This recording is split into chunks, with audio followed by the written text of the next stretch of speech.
Now, as my next guest, Rose Guttemüller, has been watching it with us, the former Deputy Secretary General of NATO. Thank you so much for joining us. I mean, a huge amount of compliments for the president there. We know that he likes that sort of gratification, doesn't he? And I think all the leaders were very much speaking to that. But in terms of substance, are you looking at these security guarantees that Donald Trump was inferring as the big move here? I absolutely think the security guarantees are the crux of the matter, both for the resolution of the Russian war of aggression in Ukraine, but also to reassure NATO allies. You may recollect that the Trump administration at the very outset basically said, well, we're heading off to Asia to confront China. You're going to be on your own. And so the NATO allies have been quite uncertain about how much support the United States would continue to maintain in Europe. Things like that intelligence support, overhead satellite support, the ability to reinforce should they face an attack from Russia. And it seems very clear now that the United States, with the Trump administration in the lead, is planning now to stay in Europe and stay committed to European security, as well as guaranteeing the security of Ukraine. So this is a very important set of developments, not only for Ukraine, but also for the European allies.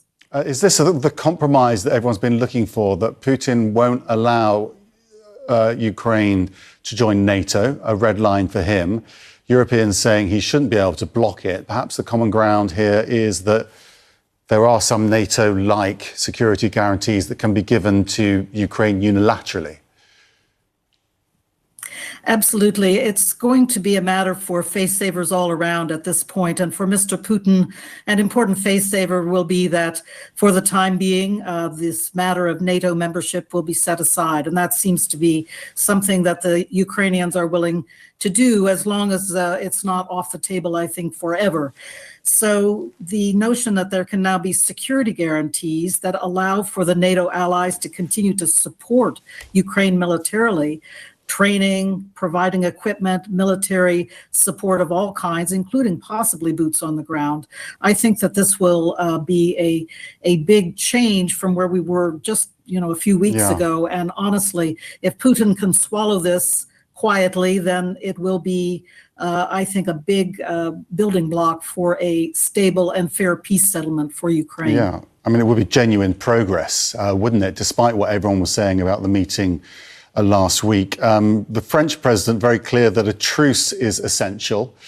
That isn't currently on the agenda for the US president, is it? He's not talking about a ceasefire, saying that other deals he's reached haven't involved ceasefires, which isn't entirely true because Pakistan and India were a ceasefire, according to him. But Europe very clear that they need a ceasefire before the negotiations. So where's the common ground going to be there?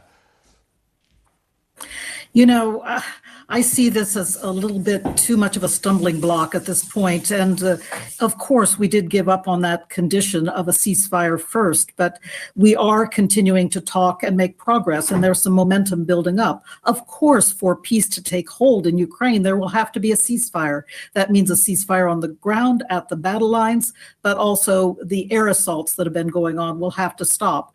So there's no question that a ceasefire will be part of the deal overall. But if it turns into a stumbling block for further progress, particularly on this matter of security guarantees, I think it's fine to set it aside for the moment and get the security guarantees nailed down with as much specificity as possible. In terms of what happens next, Prime Minister Starmer saying a trilateral would be the logical next move. Presumably, Zelensky would be up for that. Trump seems to be up for it as well. The problem is going to be Putin. What is the problem there? Is it because he doesn't want to give Zelensky that sort of credibility? Well, that's been his argument in the past, and I note your correspondent raised that point, that the Russians are saying he's an illegitimate president now because no election has been held. So that will be an issue for Putin. The trouble is he always likes to appear on the front foot and in control of the negotiations, and if suddenly he is seen to be the one who's standing in the way of progress and stopping the momentum and halting the momentum just because he won't meet with President Zelensky, that will put him on the back foot. And he really hates that. So I know there will be a good deal of thinking through things in the Kremlin today after this really wonderful show of unity in Washington among the European allies, Ukraine, and the United States. Okay, Rose Guttemüller, I really appreciate you coming on to us with your snap analysis. Brilliant as ever. Let's also bring in Ivana Klimpush-Tsintsadze, a Ukrainian perspective for us there. I mean, for you, it's very insulting, presumably, watching Donald Trump almost defend Putin's position in that meeting. Good evening. Thank you for having me and giving the perspective also from Ukraine. For us, it's a very important time and very important meeting, and obviously we are watching it with caution and with some hope, but not maybe too much expectations from Ukraine. It seems that it's important and very, very critical that the security guarantees for Ukraine would be decided and clearly specified, but at the same time, I think a lot of the very sensitive and very important issues are being kind of pushed aside at this particular moment. And that is something that actually Putin wants to achieve, and that has been supposedly the conversation between President Trump and Putin in Alaska. But the security guarantees are absolutely essential, aren't they? Because without them, Ukraine can't be protected. And that would be major progression, wouldn't it, if Trump agrees to them, and potentially even having US troops on the ground in Ukraine. And if he can convince Putin of that, that would be major progress.